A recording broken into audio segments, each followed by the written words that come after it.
Welcome to news edge with Fariya Aziz. 8 फरवरी के आम इंतखाबात में अब सिर्फ 2 हफ्ते बाकी हैं। इलेक्शन के निकात पर हम कह सकते हैं कि अब होने जा रहे हैं इंतखाबात, लेकिन सिक्योरिटी खदशात जो हैं वो बढ़ते हुए नजर आ रहे हैं। इस सूरत हाल पर हम ये भी देख रहे हैं कि इस्लामाबाद में BLA के तालीमी इदारों पर हमला आवर होने की इंतहाई संजीदा सिक्योरिटी अलर्ट जारी हुआ। इस अलर्ट के बाद इस्लामाबाद के अक्सर तालीमी इदारे बंद कर दिए गए। इंतखाबात की इस गैर मुतासिर मुहिम में नून लीग ने मोंसेरा में मैदान सजाया, जबकि पीपल्स पार्टी ने साहिवाल में जलसा किया। तहरीक इंसाफ इस इंतखाबी माहौल में सोशल मीडिया के जलसे करने की कोशिश कर रही है और अपने वोटर्स को राग़िब भी करने की एक एफर्ट कर रही है, लेकिन इंटरनेट सिस्टम पर चलने कि हम देख रहे हैं कि बार बार कोई ना कोई उसके अंदर ख़राबी हो जाती है। एंड उस टाइम पर जिस वक्त PTI का कोई जलसा होता है, कोई इवेंट होता है, इंटरनेट उसी वक्त क्रैश कर जाता है। आज निगरान वज़ीर इत्तलात से इस हवाले से स्पेसिफिक सवाल हुआ और उन्होंने एक स्पेसिफिक ही जवाब दिया। Let's watch him. आप इंश्योर करेंगे कि इलेक्शन के करीब जो इंटरनेट है वो उसकी जो सर्विसेज हैं वो बहाल रहे हैं? अभी तक जो मेरी मालूमात है उसकी वजूहात तकनीकी है, उसमें कुछ सिस्टम्स की इंस्टॉलेशंस के मामलात भी हैं और इसकी बिल्कुल जमानत नहीं दी जा सकती कि मुस्तकबिल में इस तरह का कोई रखना नहीं होगा। बेसिकली ये टेक्निकल ग्लिचेस आते हैं और एक हमारा सिस्टम लगा हुआ है जो अपग्रेड हो रहा है, तो उसकी ये वजूहात हैं और वो ये अगले 2-3 महीने तक भी आप फेस कर सकते हैं। निगरान सरकार अगर हमें ये बता दे कि उनको तो हमने निगरानी पर लगाया था, लेकिन अच्छा भला पाकिस्तान का चलता हुआ इंटरनेट सिस्टम कैसे बैठा दिया उन्होंने। As far as we know उन्होंने तो IT की मिनिस्ट्री भी रखी है, जबकि ज़रूरत शायद नहीं थी, लेकिन उसके बावजूद अगर ये कारकर्दगी है तो कम से कम रिस्पॉन्सिबिलिटी तो ले लीजिए। सिर्फ आप हमें ये बता रहे हैं कि गारंटी कोई नहीं है, तो फिर गारंटी किसी चीज़ की तो होगी ना। इलेक्शन कब होंगे इसकी गारंटी थी, इलेक्शन होंगे नहीं होंगे उसकी भी गारंटी नहीं थी। अब इस बात की भी गारंटी नहीं है कि इंटरनेट हमारा चलता रहेगा या इसमें दोबारा कोई ख़राबी नहीं होगी। और क्या क्या मामलात हैं उस पर भी किस दिन सोलंकी साहब हमारे प्रोग्राम में आते हैं तो हम पूछ लेंगे कि और किस किस चीज़ की गारंटी नहीं है। नवाज शरीफ ने मोंसेरा जलसे में खिताब किया और ये कहा कि अगर उनको ना निकाला गया होता तो आज रोटी सस्ती और मुल्क खुशहाली का गहवारा होता। एक ऑब्जर्वेशन है कि नवाज शरीफ साहब की तकरीर में बहुत सारी ऐसी बातें जो शायद लोग सुनना चाहते हैं, उनका इतना जिक्र नहीं होता। Let's watch him. 2017 में जब नवाज शरीफ को निकाल दिया गया वज़ारत उज़्मा से, अगर ना निकाला जाता तो आज पता क्या होता? आज हाफिजाबाद के अंदर कोई भी ऐसा शख्स ना होता जिसके पास बाइज्जत रोजगार ना हो। हर घर में रोशनी के चिराग जल रहे होते, नौजवान बेहतरीन नौकरियों पे फाइज होते, कारोबार होता, काश्तकार खुशहाल होता, ये बिजली के बिल कभी महंगे ना होते, रोटी आज भी 4 रुपए की मिलती है आपको। पाकिस्तान के अंदर महंगाई नाम की कोई चीज ना होती, अगर आज भी 100 रुपए पे होता और पाकिस्तान एक खुशहाली का गहवारा होता। महीन नवाज शरीफ ने कहा कि तहरीक इंसाफ 10 साल बाद KP से गई तो 5 मंसूबे ही दिखा दें। लेट्स वॉच हर।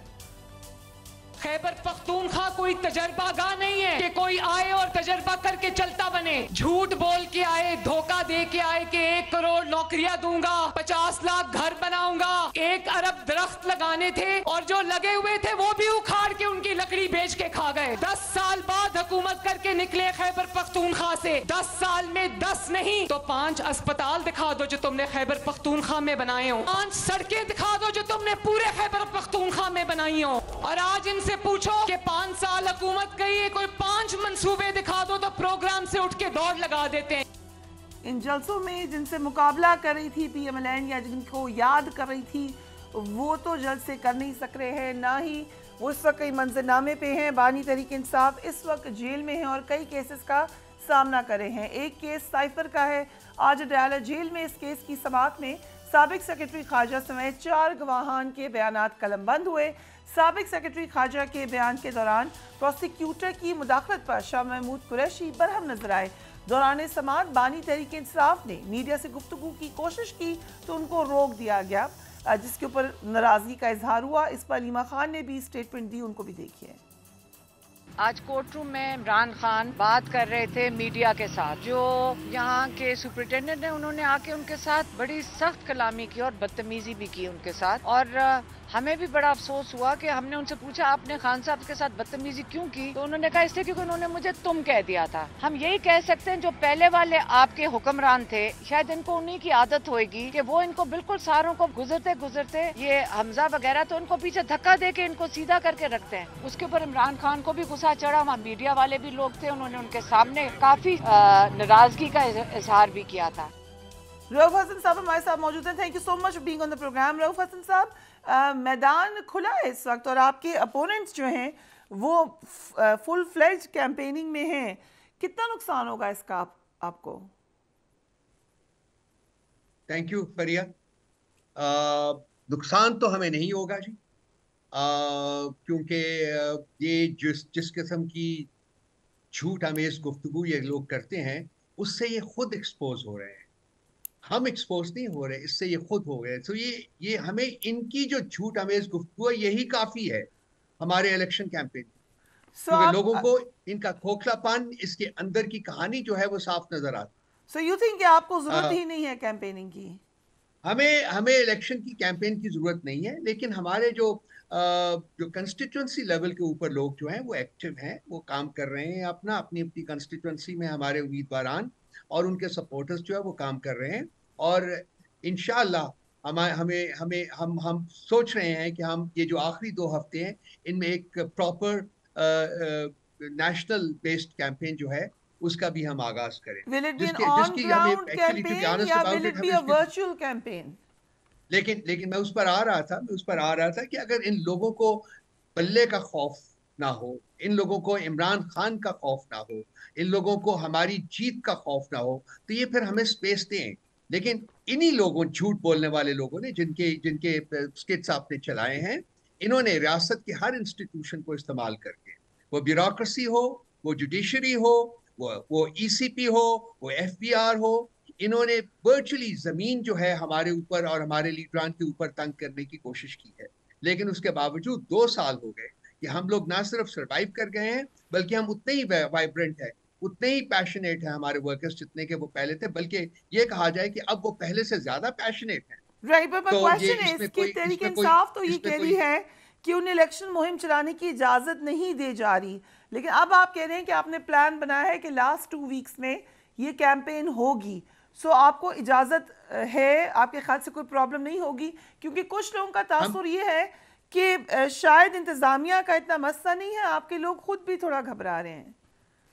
नहीं, बिल्कुल ये अजम्पशन बिल्कुल गलत है कि हमारे लोग खुद घबरा रहे हैं। आपको पता है कि हम लोगों ने जहां भी, खैबर पख्तूनख्वा की मिसाल ले लीजिए, जहां भी हम लोगों ने वर्कर्स कन्वेंशन करने की कोशिश की है, किस तरीके से रियासी फस्तायत का मुजाहरा किया गया है, किस तरीके से रियासती जबर और कहर का मुजाहरा किया गया है।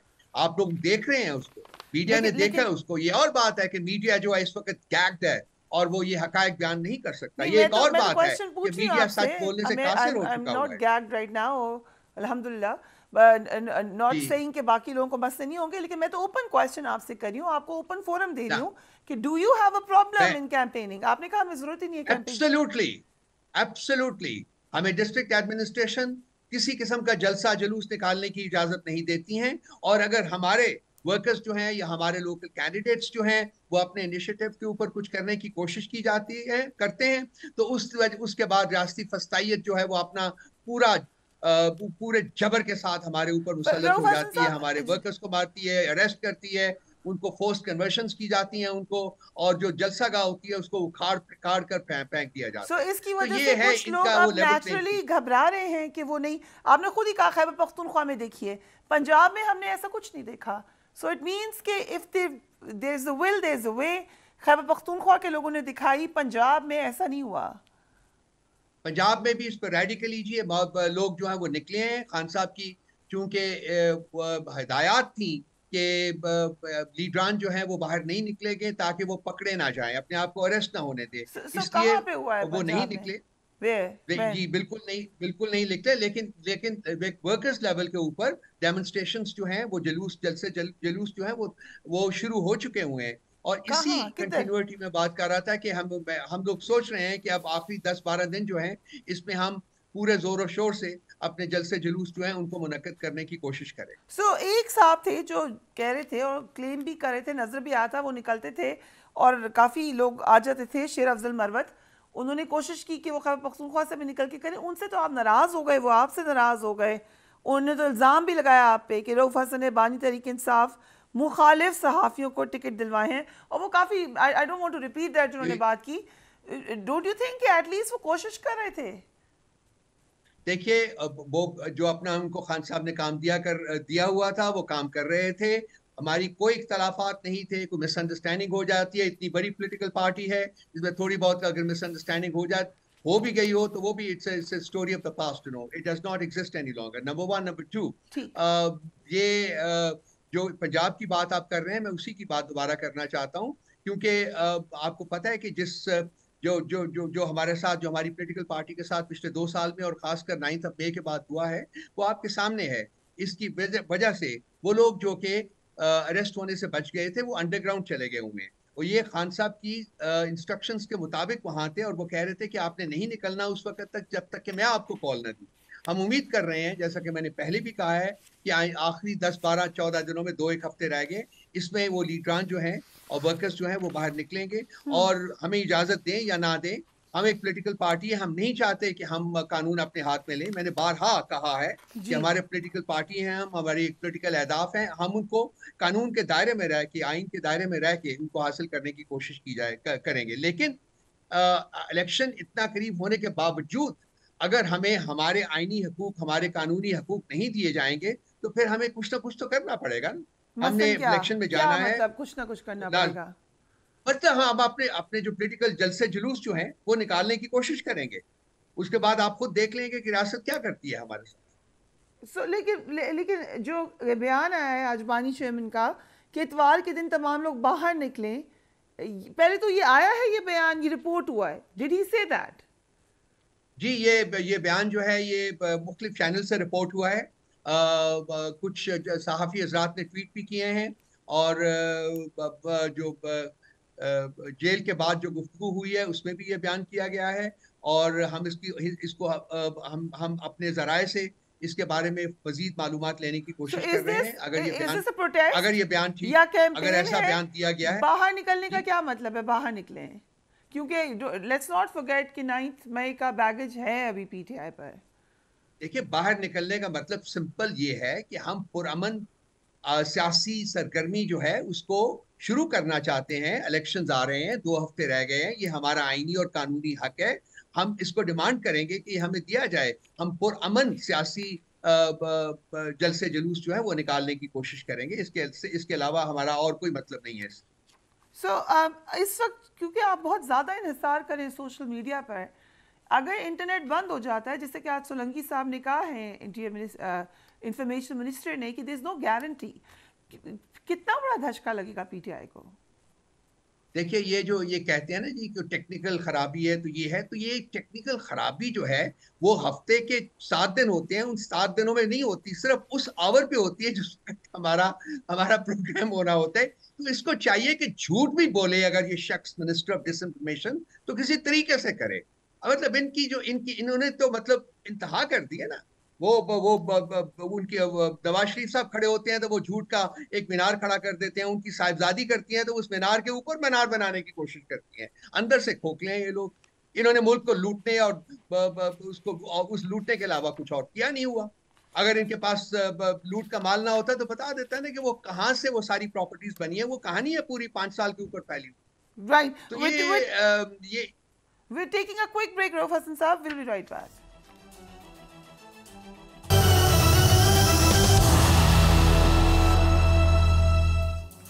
And welcome back. Rauf Hasan साहब हमारे साथ मौजूद है। रऊफ हसन साहब, आज अलीमा खान साहबा ने शिकायत की, क्या मामला हुआ था ये? देखो, मामला जो रिपोर्ट हुआ है वो वही हुआ है जो कि अलीमा खान साहबा ने कहा है।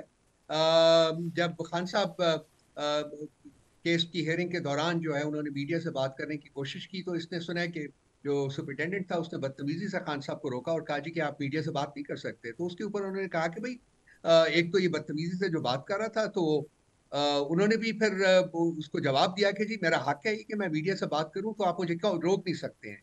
जिसके बाद वही जो ऑल्टरकेशन है जो अलीमा खान साहबा ने बताई है, वही उसी किस्म की गुफ्तगू हुई। कोई हमारे पास कोई तरीका नहीं है कि हमें वर्ड टू वर्ड पता चले, लेकिन मतलब अगर वो मीडिया बैठा हुआ है वहां, तो खान साहब को क्यों नहीं इजाजत, इसने क्यों रोका उसको? क्यों रोकने की कोशिश? ठीक, साइफा केस में हम देख रहे हैं कि जो साबिक प्रिंसिपल सेक्रेटरी आजम खान का बयान है वो माजी के बयानात से मुख्तलिफ नजर आ रहा है। लेट्स हैव अ लुक, आपके सामने आ जाएगा। उन्होंने कहा मुझे नहीं मालूम बानी तहरीक इंसाफ की जानिब से रैली में लहराया जाने वाला सफ़ा क्या था। तफ्तीशी अफसर के सामने 161 का बयान, जबकि मजिस्ट्रेट के सामने 164 का बयान बगैर हल्फ के रिकॉर्ड किया गया। जब PTI बानी को साइफर की कॉपी दी तो वो पुरजोश हो गए थे। इस कॉपी में हमारे सफ़ीर की अमरीकी हुकूमत से मीटिंग की तफसीलात थी and all that he said is there. लेकिन कुछ कानूनदानों से हमने बात की, वो कहते हैं कि ये टेक्निकलिटीज़ में फ़र्क है, इससे केस पे कोई फ़र्क नहीं पड़ता। योर कमेंट्स रऊफ साहब। नहीं, इससे केस के ऊपर फर्क पड़ता है जी, डेफिनेटली पड़ता है। अब ये इससे एक और चीज बिल्कुल जाहिर हुई है कि वो बयान जो कि पहले उनसे मंसूब किया गया था वो किन कंडीशंस में लिया गया था। ये एक इम्पॉर्टेंट पॉइंट है। वो जबर और पस्तायत का मुजाहरा करके उनसे शायद लिया गया था बयान, और आज जब उनको कोर्ट रूम में एक बयान रिकॉर्ड करवाने की इजाजत दी गई है, तो उन्होंने जो बयान रिकॉर्ड करवाया है वो बिल्कुल उससे मुख्तलिफ है। उसमें जो सबसे ज्यादा डैमेजिंग पार्ट था वो उन्होंने निकाल दिए। उसने कहा कि मुझे इसके बारे में नहीं इल्म।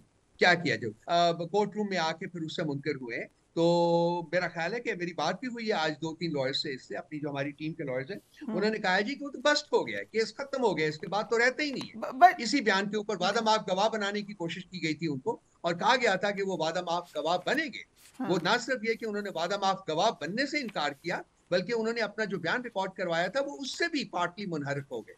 तो ये एक बहुत बड़ी डेवलपमेंट है। बट इन बिटवीन एक ऑडियो लीक हुई PM हाउस से, एंड नहीं होनी चाहिए PM हाउस से ऑडियोज लीक, लेकिन बहरहाल वो क्योंकि इससे रेलिवेंट है, उसमें आजम खान साहब और उस वक्त के प्राइम मिनिस्टर की आवाज़ है, और जिसमें कहा जा रहा है कि हम इसके ऊपर खेलते हैं। Do you think that could be a problem in this case? देखिए, ये ऑडियो की पहले जाके वो टेस्टिंग वगैरह करा ले, सारा कुछ करा ले, उसके बाद करेंगे। इस किस्म की दर्जनों ऑडियोज लीक हो चुकी हुई हैं, दर्जनों वीडियोस लीक हो चुकी हुई हैं, जिनकी कोई हैसियत नहीं है, कोई रेलेवेंस नहीं है, कोई उनकी लीगल इंपॉर्टेंस नहीं है। उसकी बेसिस के ऊपर क्या कर सकते हैं? क्या केस बन सकता है उसकी बेसिस के ऊपर? नहीं, बिल्कुल नहीं बन सकता। और किसको नहीं पता कि ये सब डॉक्टर्ड है? किनको नहीं पता कि ये सब डॉक्टर्ड है?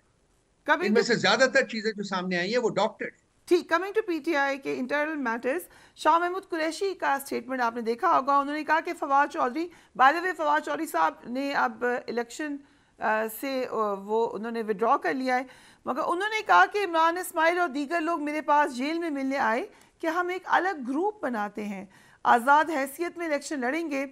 इमरान इस्माइल ने ट्वीट किया कि शाह महमूद खुद एक अलग ग्रुप बनाना चाहते थे और हमने उनका साथ नहीं दिया। अब आप, क्योंकि you are now the binding factor, आप उस वक्त भी थे PTI में, अभी भी हैं, who do you think is telling the truth? Well, Faria, it is not for me to take sides, you know. ये पार्टी के मैटर्स हैं। शाह महमूद कुरैशी साहब की स्टेटमेंट है, इमरान इस्माइल साहब की स्टेटमेंट है। इमरान इस्माइल साहब पार्टी का हिस्सा नहीं है, शाह महमूद कुरैशी वाइस चेयरमैन है पार्टी के। सो मेरे लिए जो शाह महमूद कुरैशी साहब कहेंगे वही मुकद्दम होगा। Imran Ismail has no association with the party at all. और भी बहुत लोग जो हैं जो इस तरीके से निकले हैं, जिन्होंने for whatever reasons basically they left the party. So हमारा उनसे कोई लेना देना नहीं है, हमारा उनसे कोई सरोकार नहीं है। जबकि शाह महमूद कुरैशी साहब इस वक्त भी वाइस चेयरमैन चले गए। अब तो ये कहा जा रहा है कि जो आज़ाद हैसियत में लड़ रहे हैं, और क्योंकि उन पर तो बाइंडिंग भी नहीं होगा कि वो PTI के साथ ही रहें, उनकी भी जाने का बड़ा खदशा है। एंड यू रियलाइज इट, तभी कुरान पाक पे हल्फ लेने का उनसे कहा जा रहा है।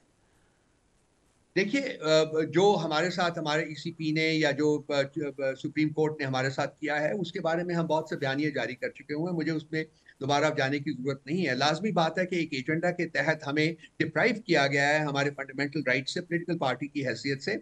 इलेक्शन कमीशन के पास ऐसी कोई पावर्स नहीं थी जिनको एक्सरसाइज करके वो हमारे इंट्रा पार्टी इलेक्शंस के रिजल्ट्स को ना कबूल थी, और उसके बाद फिर उसकी बेसिस के ऊपर हमसे हमारा जो इलेक्शन सिंबल था, इलेक्टोरल सिंबल था, वो ले लेती। उसके बावजूद हमने उसको भी बर्दाश्त किया। हम इंट्रा पार्टी इलेक्शंस दोबारा कराएंगे, हम दोबारा इलेक्शन कमीशन में जाके उनको वो रिजल्ट्स उसके देंगे जब भी हम कराते हैं।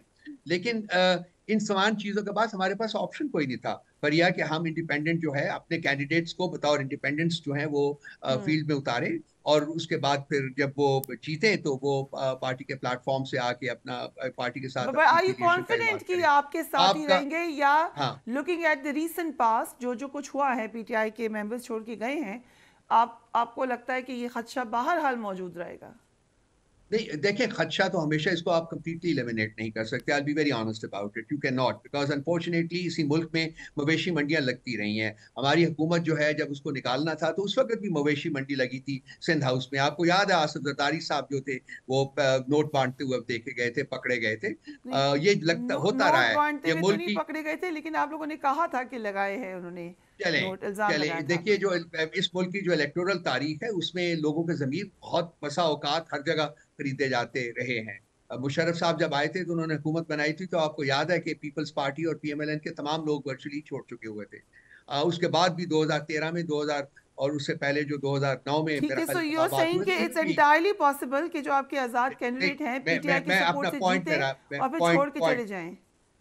नहीं, देखिए, मैं कह रहा हूँ कि ट्रेडिशन रही है। सो मैंने इसका जवाब इस कॉन्टेक्स्ट में बात की थी कि हम इस खदशे को बिल्कुल कंप्लीटली एलिमिनेट नहीं कर सकते। लेकिन जो बात मैं करना चाहता था इम्पोर्टेंट वो ये है कि अब जो हमारे पास लोग हैं वो आइडियोलॉजिकली मोटिवेटेड हैं। जब जो थे फवाद चौधरी जैसे और इमरान इस्माइल जैसे और लोग जो वो जंप कर गए थे तो party went through a cleansing process.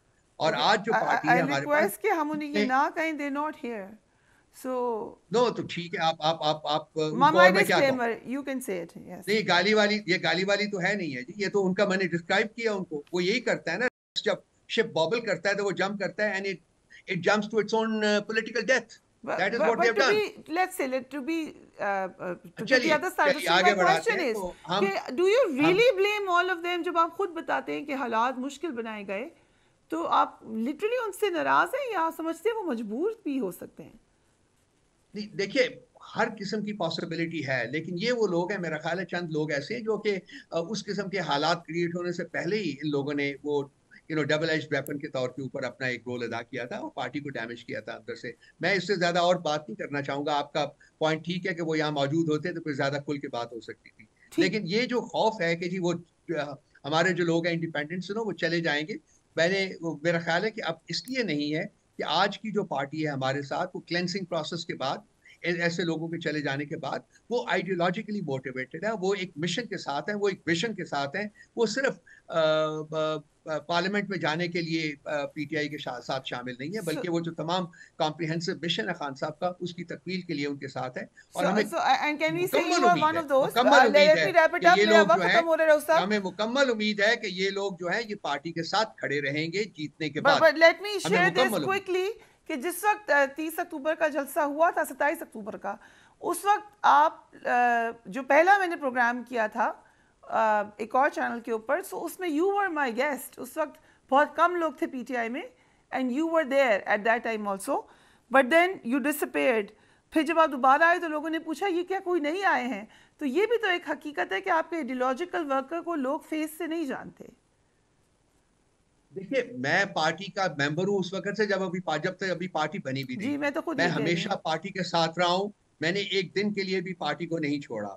हाँ, वो गमे रोजगार भी होते हैं कुछ, तो वो गमे रोजगार के लिए मैं अपने काम थे, थिंक टैंक वगैरह चलाता था, तो मेरे पास कम वक्त होता था जो मैं पार्टी को देता था। अब जबकि खान साहब ने हुक्म किया है कि जी नहीं तुमने आना है, तो मैं पूरा वक्त जो है वो पार्टी को दे रहा हूँ। सो ये एक फर्क पड़ता है। हम जैसे लोगों का एक होती है मजबूरी होती है कि हमने अपना घर भी चलाना होता है, तो उसके लिए राइट। रऊफ साहब, thank you so much for giving us time. Will take a break and we will be right back.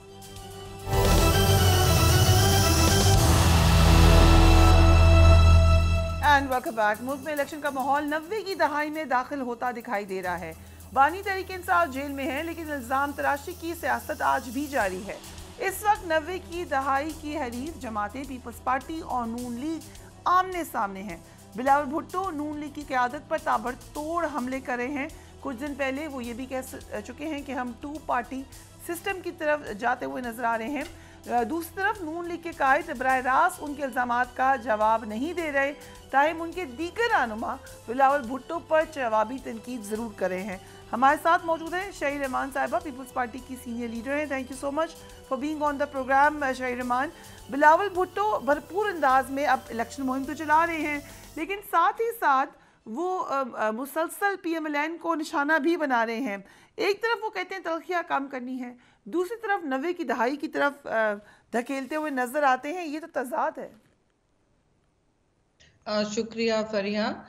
देखिए, मैं समझती हूँ डबल तो ऐसी नहीं है सच, लेकिन जो वो बातें कर रहे हैं ख़ासतौर में पंजाब में, वहाँ वो दो चीज़ें हैं। देखिए, एक तो पहले दिन से फोकस यही रहा है कि इलेक्शन मुहिम हो, इलेक्शन वक्त पर हो, और इसमें पीपल्स पार्टी अकेली थी।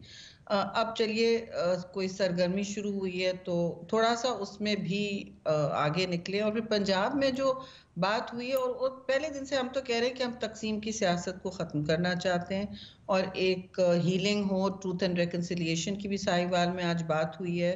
तो ये बहुत इंपॉर्टेंट और पावरफुल मैसेजेस हैं जी आगे ले जाने के लिए ऐसे मुल्क को जो एक बहुत ही मुश्किल हालात से गुजर रहा है। लेकिन आपका मैं सवाल जरूर अवॉइड नहीं करी, मैं जरूर कहूंगी कि देखिए, पंजाब में उनसे सवाल उठे हैं ये सारे जो ये बात कर रहे हैं, ही इज रिस्पॉन्डिंग, वो सवालात का जवाब दे रहे हैं जो लोग उनसे पूछते हैं। हर तरफ वो अवाम से एक राब्ता तो होता है, इलेक्शन कैंपेन में राब्ता होता है, और पीपल्स पार्टी का फिर पंजाब में इस लेवल पर तवज्जो देना भी काफी दिनों के बाद इस लेवल पे हुआ है कि वहाँ सीट चेयरमैन ने तो नहीं लड़ी ना पहले।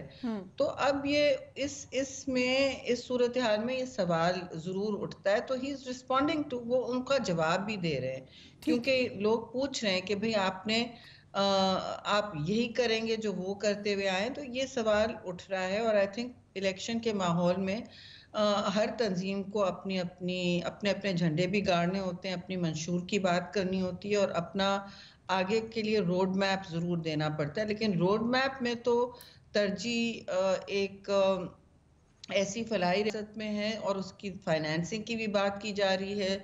जो लोग इस वक्त खास तौर से गुर्बत की लकीर से नीचे गिरते जा रहे हैं, बहुत लोग हैं, बहुत तादाद है, और बहुत ऐसे भी लोग हैं जो अपने बच्चों को स्कूलों से निकाल फीस नहीं दे पा रहे, क्योंकि अफराते ज़र के हालात और महंगाई के हालात ऐसे हैं मुल्क में कि कभी हमने पहले देखा नहीं। तो ये रास्ते निकालने, कम से कम इन चीज़ों को एड्रेस करना हमारी तरजीह रही है। और इन हालात में आगे जब आप देखिए ना, आप सियासी सफर को लेके चलते हैं, तो जब आप आगे जाते हैं तो आपको लोगों के साथ मिल बैठ के तय करना होता है। जब इलेक्शन हो चुका होता है उसके बाद का माहौल बहुत फर्क होता है। मैम की जो एक तासुर है कि ये इलेक्शन कैंपेन के जमाने की लड़ाई है, जैसे ही बनेगी हुकूमत आप लोग फिर यकजा हो जाएंगे। सो एक कोalition हो सकती है पीपल्स पार्टी और PMLN की। नहीं, मैं देखिए, ये बातें कबल वक्त हैं कि हम कोalition में हो, बल्कि चेयरमैन ने तो उसको रूल आउट भी किया है। मैं आपसे, मगर मैं इस वक्त जो आपसे गुजारिश कर रही हूँ कि ये बहुत कबल वक्त बातें होती हैं। ये उस वक्त आपकी जब सीटें सामने आती हैं, आपका जब एक ढांचा बनना है, और इसमें हर किस्म की अब जाहिर है नंबर्स का एक गेम होता है, पार्लियामान को भी इस्तेहकाम देना होता है, क्योंकि ऊंच नीच बहुत रही है। और इस सूरत हाल में देखिए, बेहतरी इस चीज़ में होगी, चाहे जो भी जमात गवर्नमेंट में हो, जो अपोजिशन में हो, लीड तो कहीं ना कहीं हम कर ही रहे होंगे ना। और उस सूरत हाल में सिंपल सी बात है जी, कोशिश होनी चाहिए कि पार्लियामान में अक्रॉस द बोर्ड कोई ना कोई फंडामेंटल्स पर जो मुल्क में और मुल्क की आवाम को तहफ़्फ़ुज़ दें, तक़वियत दें, और अपने रियासती ढांचे को जो इक्तिसादी स्ट्रेंथ की बुनियाद पर होता है जी। जो कोई रियासत स्ट्रॉन्ग नहीं हो सकती, वो कमज़ोर ही रहेगी अगर उसके इक्तिसादी और माशी हालात कमज़ोर रहेंगे। अगर उसके एक्सपोर्ट्स कमज़ोर होंगे तो उसका डॉलर ट्रेड, उसका फॉरेक्स रिजर्व और उसकी करेंसी इम्पैक्ट होगी। अगर डोमेस्टिक रेवेन्यू कलेक्शन आपका वीक होगा तो ज़ाहिर है आपका मुस्तकिल आप खसारे में चलेंगे, और जो मुल्क अब खसारे में इस लेवल पे है, आप आगे नहीं बढ़ सकते किसी भी बड़े स्ट्रक्चरल मंसूबाबंदी के साथ, तो इक्तिसादी एक ब्रॉड एग्रीमेंट होना जरूरी होगा कि भाई मैंने जो किया कल आप आके उसको एक पेन से चेंज नहीं कर देंगे। ठीक है ना? सो हमने देखा कि पंजाब में आपने ठीक है रिवाइवल की एफर्ट हो रही है, पीपल्स पार्टी की बड़ा जलसा भी हुआ, लेकिन कराची में एमक्यूएम ने एक अच्छा जलसा किया, पावर शो दिखाया है, वहाँ पर नून लीग, जीडीए और जेयूआई के साथ एक इत्तेहाद है। तासुर ये बन रहा है कि you are not focusing on Karachi. नहीं, आई थिंक देखिए कराची बहुत बड़ा हमारी मेगा सिटी है और इससे बड़ा शहर मुल्क में कहाँ, और बल्कि मैं समझती हूँ एशिया में और दुनिया में सबसे एक क्लासिफाई होती है। इसके प्रॉब्लम्स भी, इसके चैलेंजेस भी मुनफरिद हैं और इसके हल भी मैं समझती हूँ कलेक्टिव होंगे। कोई यहाँ एक जमात के पास बैलेंस ऑफ पावर होगा भी नहीं। इस वक्त मेयर हमारा है और लेजिटिमेटली इलेक्टेड मेयर है, तो बैलेंस ऑफ पावर जो है वो किसी एक जमात के पास ज़रूरी नहीं हो, लेकिन सिंध में जाहिर है पीपल्स पार्टी का एक लीड रहता है। सिंध की आवाम हमेशा समझती है कि हमारे मसले मसाइल पीपल्स पार्टी ही हल करेगी, हमसे मुखातिब भी पीपल्स पार्टी होती है, सिर्फ इक़्तिदार की खातिर नहीं। तो ये सारी चीज़ें सामने जब आती हैं, मैं नहीं समझती कि कराची को कोई निगलेक्ट कर रहा है या करेगा, बल्कि चेयरमैन बिलावल ने तो बार बार अपनी इंटरव्यूज में भी और अपनी जितनी भी तकारीर हैं रीसेंट, उनमें तो कहा है कि कराची की खासतौर से पानी, वेस्ट मैनेजमेंट और दूसरे प्रॉब्लम्स को एड्रेस करना बहुत ज़रूरी है। सो बिलावल भुट्टो ने यह भी कहा है कि पीटीआई वर्कर्स से नून लीग इंतकाम ले रही है, या जो कुछ भी पीटीआई के साथ हो रहा है इसके पीछे नून लीग है। Can you elaborate this statement please? देखिए, वो जब जलसे में बात कर रहे हैं या कहीं कह रहे हैं तो उनको एक सेंस है कि हम इस वक्त लोगों से, मतलब हम जब किसी सियासी तंजीम को जो कह चुकी है, जो लोग कह चुके हैं कि हम अपोलोजाइज कर रहे हैं या हम मुनहरिफ हैं इमरान खान के एक गैर रियासती एंटी रियासत बयानिए से, जो लोग मुनहरिफ हैं उससे, उनके हवाले से तो हमारे साथ, क्योंकि हम वो पार्टी हैं जो हर अवाम से एड्रेस होते हैं ना, हम अवाम का दरवाज़ा यूज़ करते हैं, कोई बैक डोर से नहीं आते। तो तहरीक इंसाफ के तो हर किस्म के रास्ते हुए हैं, लेकिन अब वो पहली दफ़ा जो उनके कुछ लोग बचे हैं वो फेस कर रहे हैं थोड़ा सा tough time in terms of ख़ास तौर से एक डिवाइड। नून की सारी तनकीद उनकी तरफ है, तोपों का रुख उनकी तरफ है। फरास जो बात सिंपल सी है कि जी हम अवाम को एड्रेस कर रहे हैं, हमारी रुख तोपों का कोई रुख नहीं है सिवाय, और मुकाबला जो है हमारा वो अवाम के मसाइल से है, और ये बात बार बार की जा रही है कि महंगाई से मुकाबला है। और हम इस वक्त चाहते हैं कि जितने भी ऐसे एलिमेंट्स हों जो मुल्क को इस्तेकाम की तरफ ला सकें, विच मीन्स आप इलेक्शन के बाद, चाहे वो नून लीग हो, चाहे उन्होंने ये भी कहा 2 पार्टी सिस्टम पर आ रहे हैं वापस, तो ये सारी बातें आप देखें ना, पिक एंड चूज ना करें। तो इसमें भी कहा है कि हम आके कोशिश करेंगे कि जो भी कोशिश तो हमारी है कि हम वफाकी हुकूमत लीड करें, जो भी लीड करे हमें ऐसा करना होगा कि हम एक दूसरे के दस्तो गिरेबान मुस्तकिल ना हो, जो पीटीआई की गवर्नमेंट में होता रहा। I am sorry. आपने ठीक कहा पीटीआई की गवर्नमेंट में हुआ, लेकिन उसके बाद जो पीडीएम की गवर्नमेंट थी उसमें तो 10 हाथ आगे हो गया मैम। ख़वातीन जेलों में गई, डॉक्टर यास्मीन राशिद जो कि कैंसर सर्वाइवर है वो अभी तक जेल में है। पीडीएम दौर में जर्नलिस्ट के ऊपर शदीद कदगन लगी, मिसिंग हुए लोग। ये कैसे पीपल्स पार्टी अपने आप को, आपकी गवर्नमेंट में नहीं हुआ पीपल्स पार्टी की, लेकिन इस गवर्नमेंट में पीडीएम की गवर्नमेंट से आप जो कुछ हुआ है उससे अपने आप को पीपल्स पार्टी कैसे डिटैच कर सकती है? नहीं, देखिए दो बातें इसमें, डिटैच की बात नहीं है। उसमें हम हमेशा कहते थे कि हमारा अपना इंटीरियर मिनिस्ट्री भी हमारे पास नहीं थी और हमारा अपना एक रिकॉर्ड होता है। हमने बहुत डिफरेंटली डील किया इंसानी हुकूक की चैलेंजेस को, और होते रहे हैं, हर अदवार में होते रहे, और हमारे साथ खुद हम हमने तो बहुत सारी सुर्ख लकीरें नहीं पार की। ठीक है जी।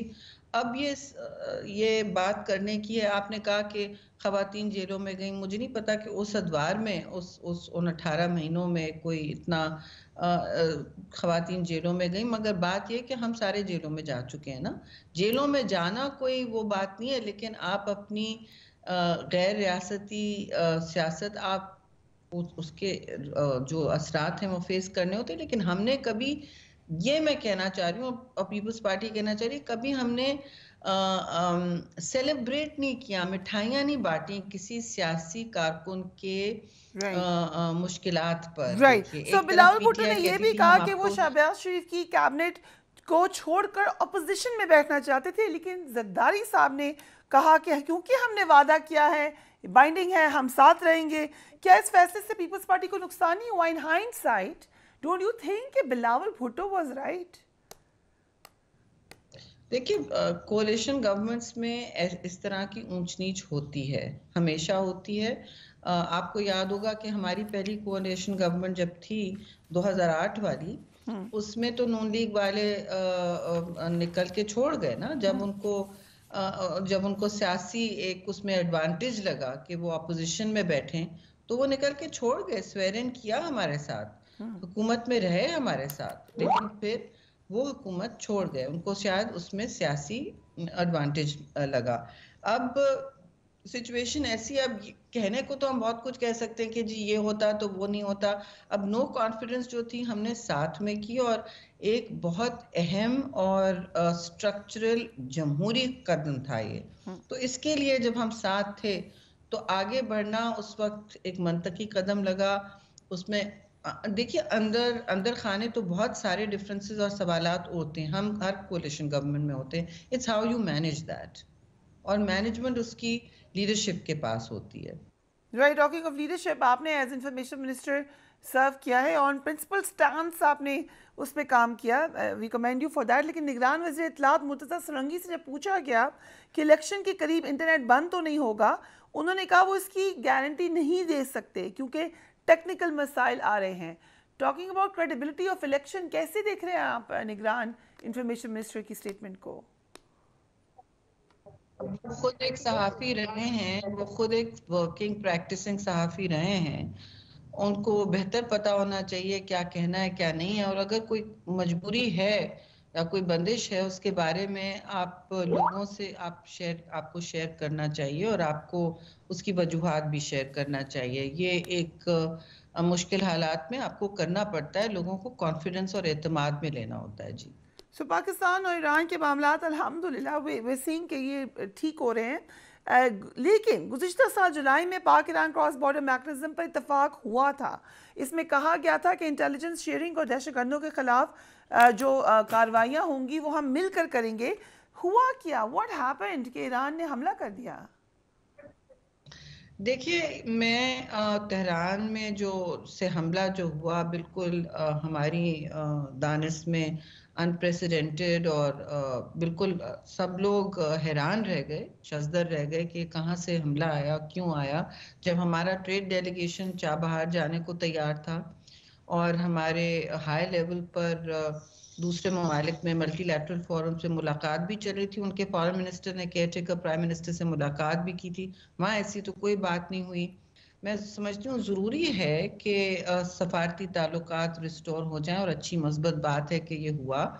और हमारे केयरटेकर फॉरेन मिनिस्टर के इन्विटेशन पर उनके फॉरेन मिनिस्टर आएंगे, तो जब खारजा वजीर आए तो ये सारी बातें मैं समझती हूँ आपस में उनको खुल के करनी चाहिए कि इस तरह के एकदम, मैं जिसे कहती हूँ ब्लैक स्वान इवेंट्स जो अनएक्सपेक्टेड होते हैं ना, जिसकी कोई प्लानिंग नहीं होती, जिसके बारे में कोई एस्केलेशन नहीं होती और इन रेटरिक या मैसेजिंग आपस में या एक्सचेंज, तो ये नहीं होना चाहिए। सो आपने जिक्र किया कि बिलावल भुट्टो ने ये भी कहा कि we going towards two party system. So 9 मई के तनाज़ुर में हम कह सकते हैं कि तहरीक इंसाफ ख़त्म होने जा रही है, we going to 2 party system ना।